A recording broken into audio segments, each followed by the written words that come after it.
नमस्कार दोस्तों। आज एक ऐसे मुद्दे के ऊपर डिस्कशन करेंगे जो कि बहुत हाल ही में, बहुत रीसेंट टाइम में बहुत ज़्यादा फेमस भी चल रहा है और बहुत इंपॉर्टेंट भी है यूपीएससी के पर्सपेक्टिव से भी, और यूपीएससी में भी स्पेसिफिकली इंटरनेशनल रिलेशंस के पर्सपेक्टिव से। आज बात करनी है ईरान और इसराइल के रीसेंट मुद्दे के ऊपर, जो ये वॉर लाइक सिचुएशन क्रिएट हो चुकी है। इसके अंदर हम सारे के सारे पहलुओं के बारे में बात करेंगे। So we will talk about what led to this war, what is the history of Iran and Israel, इसके बैकग्राउंड के बारे में समझने की कोशिश करेंगे। Then we will also talk about the geopolitical landscape of West Asia.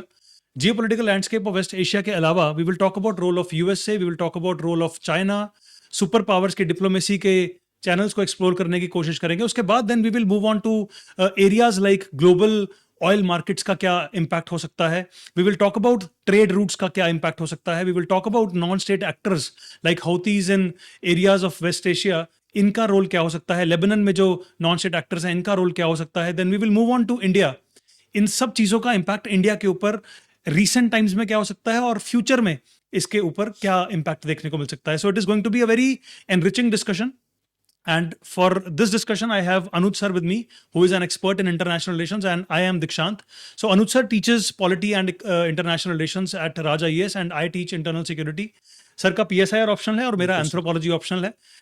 In that case anthropology optional और PSIR optionals, हमारे यहाँ पर सारे ही ऑप्शनल्स अब जुलाई में शुरू होने वाले हैं। अगर आप इंटरेस्टेड हैं तो आप 7 जुलाई को हमारा नो योर ऑप्शनल सेशन भी अटेंड कर सकते हैं।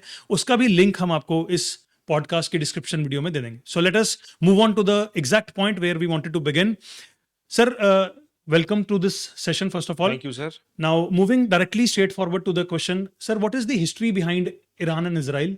ये जो हो रहा है अभी रिसेंट टाइम्स में, क्या ये एक रिसेंट इशू है या इसके पीछे कोई बहुत लंबी हिस्ट्री है जिसको हर एस्पिरेंट को समझना चाहिए ताकि वो अच्छे से इसको अंडरस्टैंड कर सके? सर, इतिहास तो इसका बहुत पुराना है, पर मैं आपको क्रक्स में हर एस्पिरेंट को और आपको थोड़ा सा समझा देता हूँ कि आज के जो ईरान और इजराइल का मुद्दा है, इसको हम 1979 के कट ऑफ लाइन के द्वारा समझ सकते हैं। 1979 से पहले अगर हम देखा जाए तो 1979 जैसे उस समय जानते हैं दुनिया की कोल्ड वॉर चल रही थी।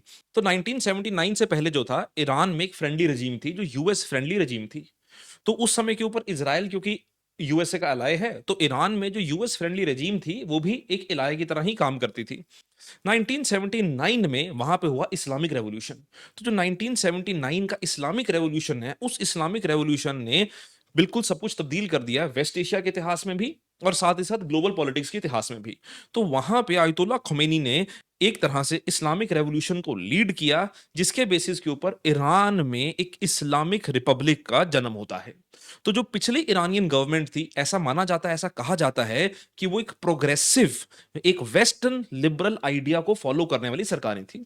तो जब इस्लामिक रेवोल्यूशन होता है तो ईरान जो है वो शरीयत के अंतर्गत या फिर इस्लामिक रूल के अंतर्गत अपने आप को एक इस्लामिक रिपब्लिक की तरह डेवलप करना शुरू कर देता है। और शुरू से लेकर अगर आप इतिहास में और पीछे जाएं, कल्चरल वॉर की बात करें, रिलीजियस आइडिया की बात करें, तो जो ज्यूज हैं और इस्लाम है वो हमेशा एक एंटी पोल के ऊपर ही एक दूसरे के विरुद्ध खड़े हैं। बिल्कुल। तो जो ईरान और इजराइल का झगड़ा है वो सिर्फ जियोपॉलिटिकल वॉर नहीं है, वो उसको प्रेजेंट किया जाता है as a cultural religious war भी, कि एक तरफ है इस्लाम और दूसरी तरफ है ज्यूज और तीसरी तरफ है यूएस लेड क्रिश्चियनिटी। तो ये जो तीनों इब्राहिमिक रिलीजन्स हैं, इन तीनों इब्राहिमिक रिलीजन्स का जो ट्राइंगल है, ये उसी ट्राइंगल का एक आउटकम माना जाता है। ठीक है, और इसी के बेसिस के ऊपर एक तो रिलीजियस आ गया, फिर दूसरा आ गया जियोपॉलिटिकल की वेस्ट एशिया में किसकी हेजेमनी होगी, मिडल ईस्ट में किसकी हेजेमनी होगी। एक तरह तो सऊदी अरेबिया है, पर सऊदी अरेबिया एक तरह से वेसल स्टेट ही है, वो यूएसए के साथ मिलकर ही काम करता रहा है शुरू से लेकर आज तक। इजराइल है, वो भी साथ मिलकर काम करता रहा है, पर ईरान ने अपने आप को एक अलग पोल बना के एस्टेब्लिश करने की कोशिश करी है इस वेस्ट एशियन जियोपॉलिटिक्स में। तो ये जो झगड़ा है, ये झगड़ा निकलता है कि इस्लामिक कंट्रीज, जिसमें अगर हम देखें आज के समय में ईरान ही ऐसी एक मेजर इस्लामिक कंट्री है जो एक्सेप्ट नहीं करती है इजराइल की एग्जिस्टेंस। क्योंकि हमने देखा पिछले कुछ सालों में इब्राहिमिक अकॉर्ड्स हो गए, इजिप्ट ने तो 1970s में एक्सेप्ट कर लिया था, सऊदी अरेबिया भी ऑलमोस्ट एक्सेप्ट कर ही जाता। ये कहा जाता है कि सऊदी अरेबिया भी फॉर्मली एक्सेप्ट कर जाता अगर हमास का अक्टूबर 7 वाला अटैक ना होता। तो सऊदी अरेबिया ने फॉर्मली एक्सेप्ट नहीं किया है, पर अगर यूएई ने एक्सेप्ट कर लिया, इब्राहिमिक अकॉर्ड साइन कर लिए हैं, तो इसका मतलब है कि सऊदी अरेबिया के कहने पे ही किए हैं। यूएई पत्ता भी नहीं हिलता यूएई में सऊदी अरेबिया की मर्जी के बिना। तो यूएई, सऊदी अरेबिया ने भी एक्सेप्ट कर लिया है, यूएई ने भी एक्सेप्ट कर लिया है, सबने एक्सेप्ट कर लिया है। सिर्फ एक ईरान ऐसी रजीम बची है जिसने फॉर्मली अभी तक उसको इजराइल को एक्सेप्ट नहीं किया है, उसकी एग्जिस्टेंशियल थ्रेट मानता है अपने आप को। और इजराइल ने जो अभी अटैक किए हैं, उन्होंने यही कहा है कि एक प्रीएम्प्टिव अटैक्स हैं ईरान के न्यूक्लियर कैपेबिलिटी के ऊपर, which was existential threat on Israel. तो ये वॉर ऑफ एग्जिस्टेंस की तरह इसको प्रेजेंट किया जा रहा है। मतलब सर आपके कहने का मतलब ये है कि 1948 में जब इसराइल बना तो 1948 से लेकर 1979 तक, जब तक इस्लामिक रेवोल्यूशन ईरान में नहीं हुई, तब तक things were not like this.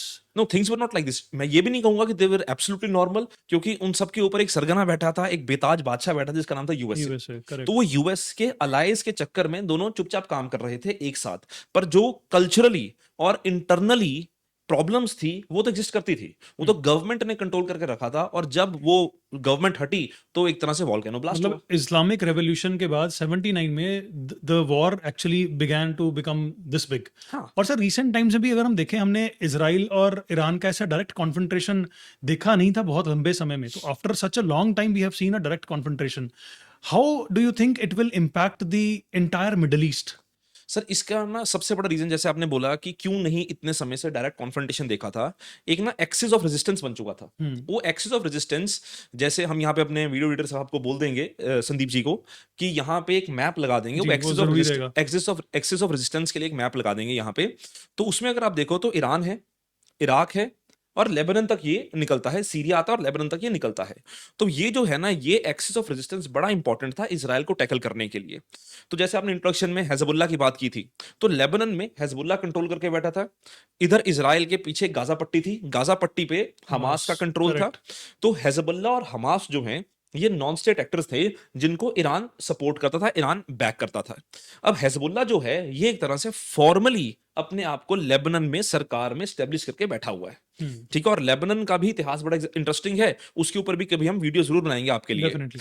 तो अगर हम देखें तो सीरिया जो था, ये एक फैक्टर बन के बैठा हुआ था जो कंट्रोल करके बैठा था। अब सीरिया में 10 साल से ज्यादा की कोशिश चल रही थी इजराइल की और यूएस की कि किसी तरह बशर अल असद की सरकार को गिरा दिया जाए। तो बशर अल असद को बहुत ज्यादा सपोर्ट थी एक तरह से रशिया की और तुर्की की, ताकि असद की रजीम जो है वो चलती गई। और पिछले 10-12 सालों में अगर हम देखें तो सीरिया एकमात्र ऐसी कंट्री है जिसका इतना ज्यादा डिक्लाइनिंग पॉपुलेशन है, क्योंकि वहां पे कुछ नहीं बचा, लोग छोड़ के जा चुके हैं, सिर्फ सत्ता की जमीन के युद्ध था जो चलता जा रहा था। इधर असद को सपोर्ट कर रहा था ईरान, तुर्की और रशिया। ठीक है, तुर्की देखो किसी का नहीं, तुर्की को अपना नया एंगल है, वो अलग कहानी है, बट हाँ रशिया सपोर्ट कर रहा था। तो पिछले 2021-22 से रशिया यूक्रेन युद्ध में उलझ कर बैठ गया। अब उसकी वैसी सपोर्ट जो थी बशर अल असद को वो मिली, कम हो रेगुलरली गई, नहीं मिल वो पाई। कम हो गई। तो ईरान की सपोर्ट से बशर अल असद अपने आप को इतना सस्टेन नहीं कर पाया। और जब सीरियन गवर्नमेंट गिरी है, वो fall of Bashar al Assad, fall of Syria, एक तरह से कंप्लीटली उसने चेंज कर दिया है वेस्ट एशिया की पॉलिटिक्स को। क्योंकि सीरिया की गवर्नमेंट का गिरने का मतलब है कि ईरान का जो सबसे इंपॉर्टेंट अलाय था वही अब वो गिर बचा गया, नहीं। क्योंकि एग्जैक्टली। लेबनान डिपेंडेंट है ईरान के ऊपर। अब लेबनान और ईरान का टेरिटोरियल कनेक्टिविटी क्या थी? सीरिया। अब सीरिया में आ गई है प्रो वेस्ट गवर्नमेंट। वैसे तो वो टेररिस्ट था, डेजिग्नेटेड टेररिस्ट था, जो वहां पे प्रेसिडेंट हैं। अभी पिछले कुछ समय पहले आप लोगों ने वीडियो फोटो भी देखी होगी कि जहां पे डोनाल्ड ट्रंप मिलके आए हैं सीरिया में जाके लीडर को। Correct, correct. ठीक है, और वो एक समय पर डेजिग्नेटेड टेररिस्ट थे, पर वो असद के विरुद्ध थे, रशिया के अपोजिंग में है, ईरान के अपोजिंग में है। तो लेबनान का और ईरान का लिंक डिस्कनेक्ट हो गया। तो at this point sir I think ये बड़ा जरूरी है, इस डिस्कशन को आपने अगर ढंग से समझना है, because we are talking about a lot of countries here, और ये सारा वेब है क्रिएटेड जो मिडल ईस्ट का। इस पॉइंट पे हम यहाँ पर एडिटर सर को फिर रिक्वेस्ट करेंगे कि मिडल ईस्ट का, वेस्ट एशिया का मैप यहाँ पर हम ढंग से लगा के रखें, ताकि काफ़ी सारे बच्चे होंगे जो शायद इस वीडियो को देख रहे होंगे और they might not be able to understand कि ये नेक्ससेस बन क्यों रहे हैं। ये सब अगर आप इस पूरे एरिया को देखेंगे, ये सारी कंट्रीज नेबर कंट्रीज हैं, और इन नेबर कंट्रीज के आपस में ऐसे हिस्टोरिकल रिलेशन जो अनूप सर एक्सप्लेन कर रहे हैं वो बहुत इंटरवाइंड हैं। So this is why we are talking about this topic today, because we understand how it can be confusing and how it can be very important for UPSC. So now sir, coming back to the question that मेरे मन में ये question था, आपने automatically answer करना शुरू कर दिया कि ईरान ने हमेशा से, जैसे आपने बोला कि इजराइल को हमेशा से एक एग्जिस्टेंशियल क्राइसिस रहा है कि मेरी एग्जिस्टेंस को ही क्वेश्चन करता है ईरान। सो नेचुरली एक एनिमी लाइक सिचुएशन, एक वॉर लाइक सिचुएशन कहीं ना कहीं थी बैकग्राउंड पे, बट अब फोर फ्रंट पे आ गई। So sir coming back to the question, हम बात कर रहे थे कि आपने जिक्र किया हिजबुल्लाह का, आपने जिक्र किया हूथीज का, and then you talked about Hamas. तो इन तीनों को जो सपोर्ट ईरान की मिल रही है, ये कब से शुरुआत हुई है इस सपोर्ट की? सर ये सपोर्ट तो जब से इनकी फॉर्मेशन है इन ऑर्गेनाइजेशंस की तब से ही सपोर्ट है, क्योंकि ये एक तरह से एंटी इजराइल फोर्सेस के साथ ही अलाइंड है, जैसे कि ईरान अलाइंड है। और इन सबकी सपोर्ट जो है वो प्रॉक्सी वॉर या सपोर्ट ओपनली सपोर्ट है, क्योंकि जब अक्टूबर 7 को हमास ने अटैक किया था इसराइल के ऊपर, तब ईरान की पार्लियामेंट में इसको ओपनली सेलिब्रेट किया गया। और उसके बाद जब हमास के लीडर को मारा गया इसराइल के द्वारा स्ट्राइक के थ्रू, तो उस समय के ऊपर जो ईरान के सुप्रीम लीडर हैं, उन्होंने अपने एक्स अकाउंट के ऊपर ट्वीट करके उसको बोला कि यार इसका जवाब जो है वो दिया दिया जाएगा। जाएगा। तो एक तरह से पैसे की सपोर्ट है, स्ट्रेटेजिक सपोर्ट है, ट्रेनिंग की सपोर्ट है, इकोनॉमिक सपोर्ट है, मिलिट्री सपोर्ट है, ये सारी सपोर्ट जो है वो ईरान को देता है, ये वेल एस्टेब्लिश फैक्ट है। तो कहीं न कहीं जो proxy war situation India face करता है, कहीं न कहीं वो इज़राइल इन तीनों के थ्रू फेस करता है। सर वेस्ट एशिया में थोड़ा-सा डिफरेंस है, बिल्कुल जो आपने कही बात की प्रॉक्सी वॉर की बात है, पर जैसे अगर हम हिज़्बुल्लाह की बात करें तो लेबनान की पार्लियामेंट में ये एक इंपॉर्टेंट पॉलिटिकल पार्टी बन चुके हैं। ये इलेक्टेड मेंबर्स हैं। हालाँकि डोमेस्टिक क्रिटिसिज्म वहाँ पे लेबनान में देखने को मिलता है थोड़ा-सा इसके लिए, पर ये इलेक्टेड मेंबर्स हैं और ये गवर्नमेंट का हिस्सा है वहाँ पे हुँ। हिज़्बुल्लाह। और जहाँ रही हमास और हाउथीज़ की बात, तो बिल्कुल ये एक तरह से प्रॉक्सी वॉर सिचुएशन है। पर वेस्ट एशिया में थोड़ा डिफरेंस क्या है कि चाहे इज़राइल हो, चाहे सऊदी अरेबिया हो, ये भी Saudi Arabia to be specific, ये भी कुछ प्रॉक्सीज़ को सपोर्ट करते हैं जो ईरान को क्रिटिसाइज़ करते हैं या ईरान के विरुद्ध अपनी वॉर को वेज करते हैं। मतलब डायरेक्ट कॉन्फ्रंटेशन में अगर कोई नहीं आना चाहता, तो सबने अपने-अपने पैरेलल ऑर्गनाइजेशंस क्रिएट करके फंडिंग को डाइवर्ट करके कहीं न कहीं से एक-दूसरे को परेशान करने का काम काफ़ी लंबे समय से शुरू किया हुआ है। सो हाँ, व्हाट वी बिल्कुल are sir. Looking at, can we say that this is a actual reaction, but इसके नीचे अंडरग्राउंड बहुत कुछ चल ही रहा था पहले से? सर रिएक्शन है, एक्शन है, एक ही बात है दोनों की, कि हुँ। अंडरग्राउंड तो बहुत देर से चल ही रहा है, अंडरकरंट्स हैं, तो जैसे मैंने स्टार्टिंग बोला, कल्चरल है, हिस्टोरिकल है, वो अंडरकरंट चल रहे हैं, फिर स्ट्रेटेजिक और जियोपॉलिटिकल अंडरकरंट्स आए हैं, जिसकी वजह से आज का जो रिजल्ट है हमारे सामने है।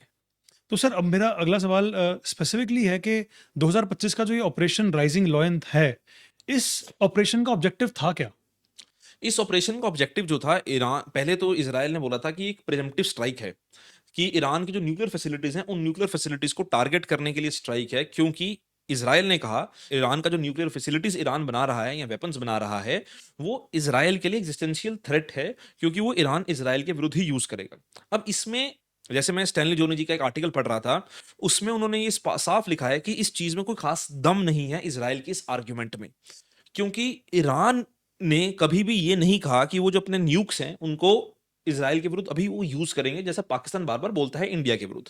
पहली बात। दूसरी बात, जब बराक ओबामा यूएस के राष्ट्रपति थे, उस समय के ऊपर एक डील हो चुकी थी, joint comprehensive plan of action जिसको कहा जाता है, जिसमें P5+1 की एग्रीमेंट के बेसिस के ऊपर ईरान और यूएसए एक टेबल में थे, डील ऑलमोस्ट डन थी, एंड ओबामा ने उसको एक बड़ा अपना सक्सेस माना था।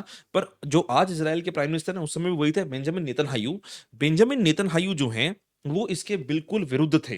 सऊदी अरेबिया के जो किंग हैं वो भी इसके बिल्कुल विरुद्ध थे। यहां तक इसका विरोध जताया गया कि इजराइल की जो लॉबी है यूएस में और बेंजामिन नेतन्याहू है, उन्होंने ओपनली बराक ओबामा को क्रिटिसाइज किया और कहा कि आप ये एग्रीमेंट मत साइन करो, हम आपकी इलेक्टोरली डेमोक्रेट्स की सपोर्ट नहीं करेंगे।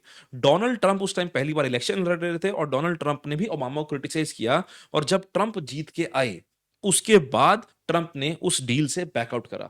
उस डील में ईरान ने ये एक्सेप्ट कर लिया था कि अपनी जितनी भी न्यूक्लियर फैसिलिटीज हैं वो इंटरनेशनल एटॉमिक एनर्जी के लिए ओपन कर देंगे, वो आए उसको ऑडिट करें, ऑडिट करें, और करेक्ट। किसी भी तरह हम उसको मिलिटरीली यूज नहीं करेंगे, हम उसको सिविल मेथड्स के लिए, सिविल मैटर्स के लिए ही इस्तेमाल करेंगे।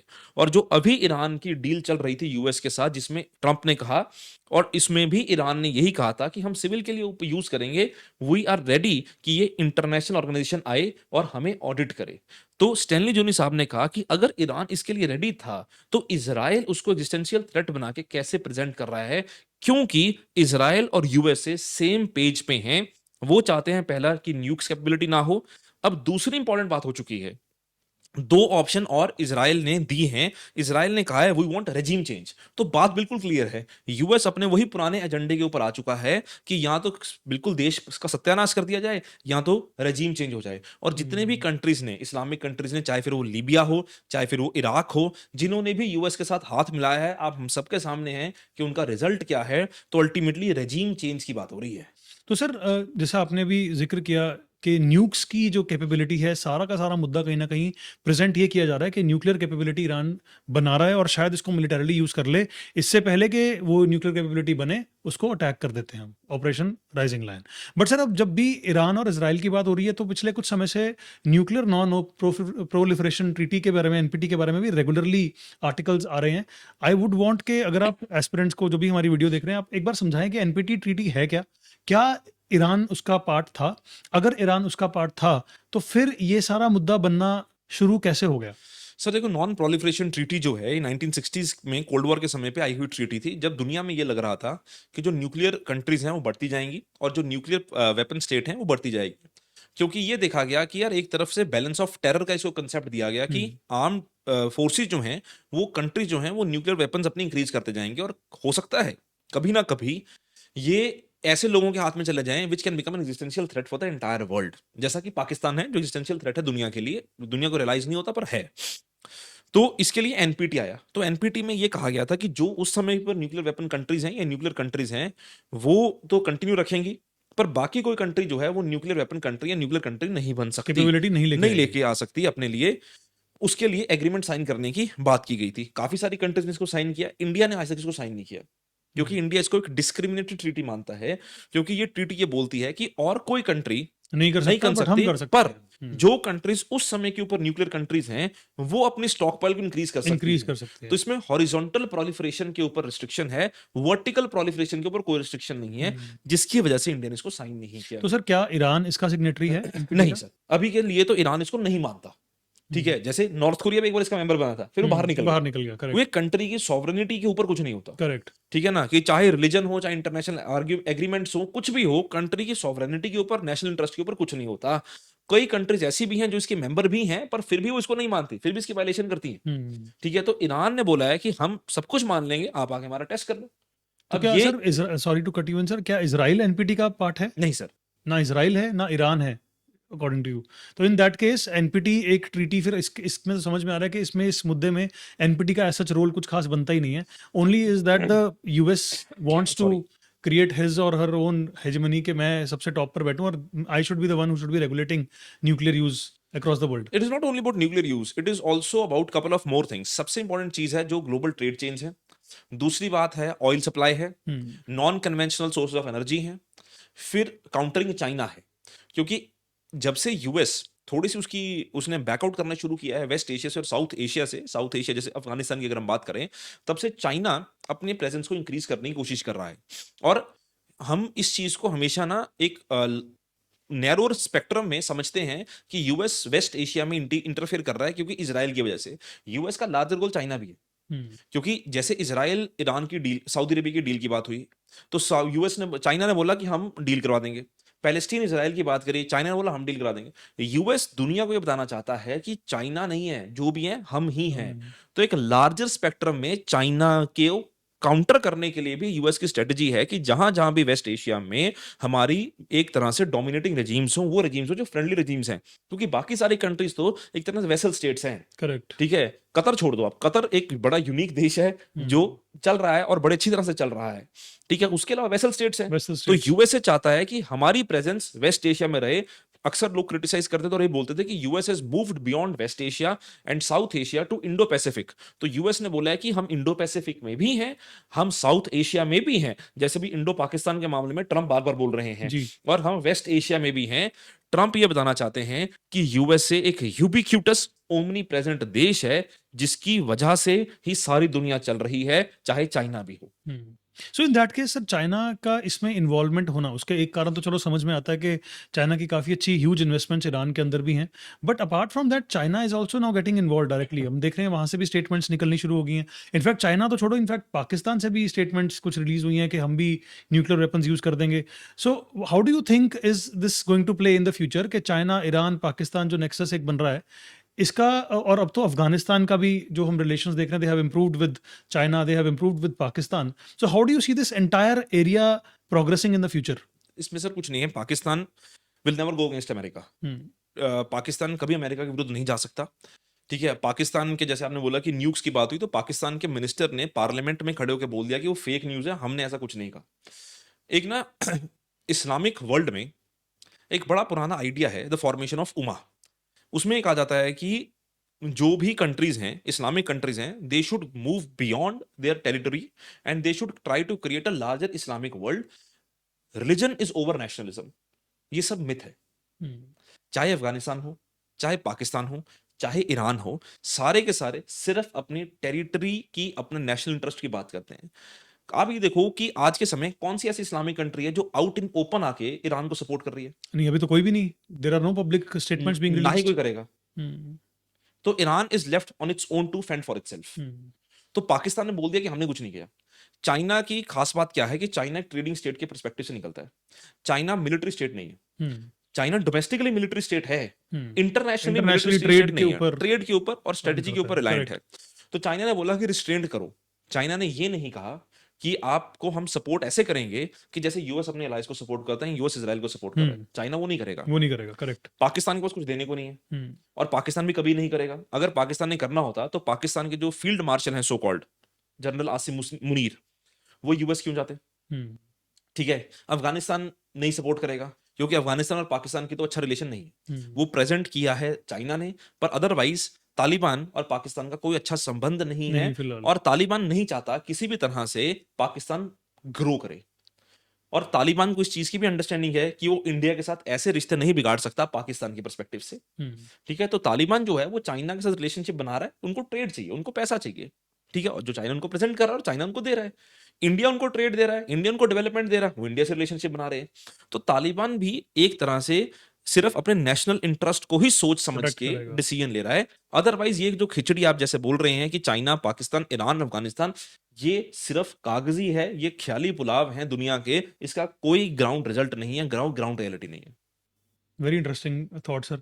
सर नेक्स्ट जो मेरे दिमाग में क्वेश्चन आया वो ये आया कि जैसे अगर हम एनर्जी सिक्योरिटी की बात करते हैं, फॉर एग्जांपल इंडिया के लिए ये मुद्दा इंपॉर्टेंट क्यों हो गया? एक तो हमारे बिल्कुल बगल में सब कुछ चल रहा है and it is not even indirectly, it is directly impacting us in the sense कि एनर्जी सिक्योरिटी का जो हमारा एरिया है वो हिलता है।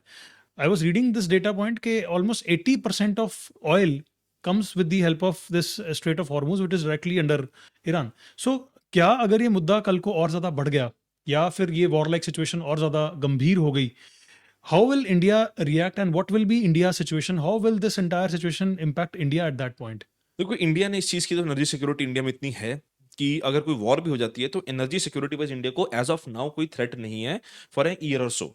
और इंडिया की खास बात क्या है कि India is very proactive in this manner और pragmatic, that India has always try to go for alternative energy resources and alternative supplies. कि इंडिया जो है अभी भी ईरान के ऊपर कंप्लीटली रिलायंट नहीं है। एक समय ऐसा था हमारे देश में कि ईरान जो था हमारा सबसे मेजर सप्लायर ऑफ ऑयल था। अगर आप आज का डाटा पॉइंट निकाल कर देखते हो, ईरान इज नोवेयर। ठीक है, हम वेस्ट एशिया से अफ्रीका भी शिफ्ट कर चुके हैं काफी चीजों में। ठीक है, तो हमारे देश को एज सच एनर्जी सिक्योरिटी के पर्सपेक्टिव से कोई थ्रेट आने वाला नहीं है और ना ही दुनिया को आएगा, क्योंकि सॉरी, चाइना भी बहुत ज्यादा रिलायंट है एनर्जी सिक्योरिटी के लिए। जी, ठीक है, तो ना ही चाइना चाहेगा ना ही इंडिया चाहेगा कि कि ये किसी वॉर तरह से भी ऐसी वॉर लाइक सिचुएशन आ जाए कि एनर्जी सिक्योरिटी पे इम्पैक्ट हो थ्रेट आए। जाए, करेक्ट। तो यूएस और इजराइल का भी सिर्फ एक ही फोकस है कि यहाँ तो ईरान कंप्लीटली डिमोलिश हो जाए, यहाँ तो ईरान अनकंडीशनली सरेंडर करके मान जाए, या फिर तीसरा रेजिम चेंज हो जाए। एनर्जी सिक्योरिटी के ऊपर कोई सिग्निफिकेंट इंपैक्ट एज सच अभी एज ऑफ नाउ नहीं आएगा। क्योंकि सबका जो आपने बताया कि जो सबका स्वीट पॉइंट है वो यही है कि कम से कम एनर्जी सिक्योरिटी किसी की भी कंट्री और की दूसरा, इम्पैक्ट ना हो। ऑयल सप्लाईज में जो ऑयल प्राइसेस है उसकी कार्टलाइजेशन है, और उस कार्टलाइजेशन का ईरान पार्टी नहीं है। पार्ट ही नहीं है। Very nice sir. अब अगला जो सवाल निकल के आएगा वो ये इसी डिस्कशन में से निकल के आएगा कि अगर हम बात करें कि रिसेंट टाइम्स में हमने इंडिया और पाकिस्तान के बीच में इशू देखे, हमने देखा कि एक वॉर लाइक सिचुएशन यहाँ पर भी क्रिएट हुई। Now the similar kind of situation is being created in Israel and Iran. तो आप इन दोनों मुद्दों को, जो रिसेंट मुद्दे इंटरनेशनल रिलेशंस के अंदर देखने को मिले, इसको इंटरनेशनल लॉ के पर्सपेक्टिव से कैसे देखते हैं? सर, इंटरनेशनल लॉ एक मिथ है। इंटरनेशनल लॉ की कोई एग्जिस्टेंस नहीं है नेशनल लॉज के ऊपर और सॉवरेनिटी के ऊपर। अब यूएन ने क्या कर लिया इजराइल गाजा को लेके, यूएन ने क्या कर लिया रशिया यूक्रेन को लेके, किसी भी इंटरनेशनल लॉ ने क्या कर लिया अफ्रीका को लेके, किसी भी इंटरनेशनल लॉ ने क्या कर लिया पाकिस्तान के नॉन स्टेट एक्ट को लेके, नॉन स्टेट टेररिज्म को लेके। ठीक है, रादर नॉन स्टेट तो मैं बोलता भी नहीं हूँ, वो तो किताबों में नॉन स्टेट लिखा जाता है। मैं तो साफ इस चीज को मानता हूँ, हमारे देश के एक्सटर्नल अफेयर मिनिस्टर इस चीज को मानते हैं कि Pakistan is one such country which is the originator और the supporter, not only supporter but it gives birth to terrorism. Rather Pakistan is a terrorist state. अब सारी दुनिया को ये पता क्या हो गया, कुछ नहीं होगा। नॉर्थ कोरिया साउथ कोरिया का झगड़ा है। नॉर्थ कोरिया ने बोल दिया कि हमने न्यूक्लियर मिसाइल बना लिए, वो कभी ना कभी कुछ ना कुछ टेस्ट कर लेते हैं। ठीक है, पिछली बार Donald Trump South North Korea के लीडर से मिल लिए। तो अगर यूएस या मेजर कंट्रीज, चाइना जैसी कंट्रीज या इंडिया जैसी कंट्रीज लेजिटिमाइज करती हैं इन चीजों को और एक्सेप्ट करती हैं इन लीडर्स को, तो नॉर्थ इंटरनेशनल एग्जिस्टेंस कुछ नहीं है। ये सिर्फ एक हुक्म है, ये सिर्फ एक ऐसा आइडिया है जो लोगों को प्रेजेंट किया जाता है कि कुछ चल रहा है, कुछ हो सकता है। अल्टीमेटली स्टेट सेंट्रिसिज्म ही इंपॉर्टेंट होता है। सी राजा मोहन साहब ने एक आर्टिकल लिखा था काफी साल पहले, उसमें उस आर्टिकल में उन्होंने एक बात बोली थी। उन्होंने बोला था कि the illusion of globalisation, the illusion of borderless world has been shattered. What is most important and the world has realized is the state centricity.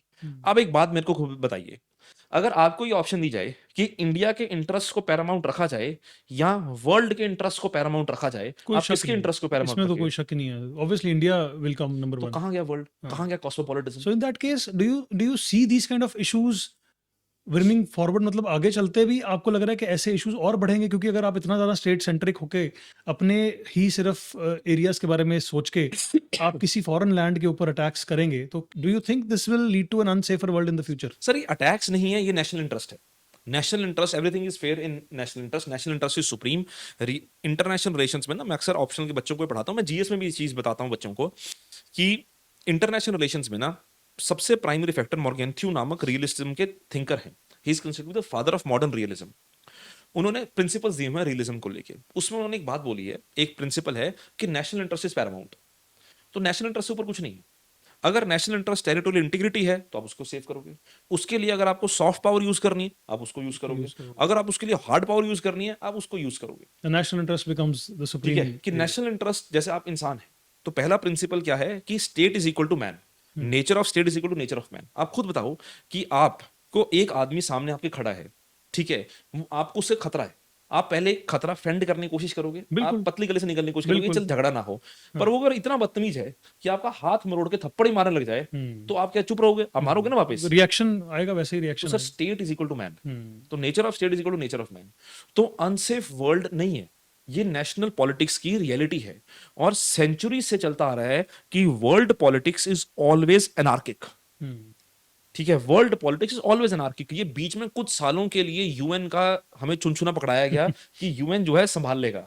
ठीक है, अल्टीमेटली यूएन नहीं, यूएस संभाल रहा था। और जब यूएस को थोड़ा सा चैलेंज होता है तो एनार्की आती है। सबसे पहले तोड़ने वाले भी फिर यूएस बन जाते तो वर्ल्ड पॉलिटिक्स कभी भी स्टेबल नहीं होती है। World politics is kind of a billiard ball game. हैं। It is always anarchic, it was anarchic and it will remain anarchic. और इंटरनेशनल ऑर्गेनाइजेशन के लिए ना शशि थरूर साहब अक्सर एक बात कहा करते हैं, और ये काफी किताबों में भी कोट हुआ, शशि थरूर साहब इसको अक्सर कोट करते हैं कि इंटरनेशनल पॉलिटिक्स जो होती है ना वो कैसे चलती है। जैसे G7 का समिट हो रहा है, इंडिया गया, इंडिया का जाना इंपॉर्टेंट क्यों है? दुनिया क्यों इंटरनेशनल, जैसे आपने इंटरनेशनल ऑर्गेनाइजेशंस की बात करी, कि जो इंटरनेशनल ऑर्गेनाइजेशंस के टेबल्स होते हैं ना, उसमें शशि थरूर साहब की एक अक्सर लाइन है, वो बहुत बार कोट करते हैं कि either you are at the dinner table or you are on the menu. क्योंकि या तो आप डिसीजन मेकर हो या तो आपके लिए आपके डिसीजन ऊपर ही लिया जा रहा है। डिसीजन लिया जाएगा। बिल्कुल सही बात है। ठीक है, तो Totally agree international with you. Organisations क्या है? जो मेजर कंट्रीज हैं। इंटरनेशनल ऑर्गेनाइजेशंस अलग नहीं है, मेजर कंट्रीज ही इंटरनेशनल ऑर्गेनाइजेशंस हैं। Sir thank you very much for this discussion. And ये डिस्कशन का पर्सपेक्टिव हमारा स्पेसिफिकली यूपीएससी कैंडिडेट्स के लिए इस डिस्कशन को रखा गया था। And I hope we were able to bring some value to your ideas, your thoughts. अभी भी ये एक अपकमिंग सिचुएशन है, things are still on the table. We don't know what will happen in the future, how things will pan out. But I would sincerely request everybody who is preparing for UPSC to look at the map of West Asia, look at the map of Middle East, understand the historic issues that are going on there, and then link it with the modern situation, the current situation. Only then you will be able to build perspectives. जैसे अभी अनुज sir ने पूरा background समझा के आपको आज modern situation को जब समझाया, आई होप आपको लगा होगा कि ये तो होना ही था फिर, राइट? तो अब ये चीज़ें ऐसे ऑब्वियस लगती हैं, बट क्यों ऑब्वियस लगती हैं? बिकॉज उसके पीछे एक बहुत बड़ी हिस्ट्री है जिसको पढ़ना, जिसको समझना, वो सही पर्सपेक्टिव बिल्ड करना बहुत जरूरी है। And for more such videos keep watching our YouTube channel. We will come up with another video very soon. And thank you very much for watching till this time. God bless you all.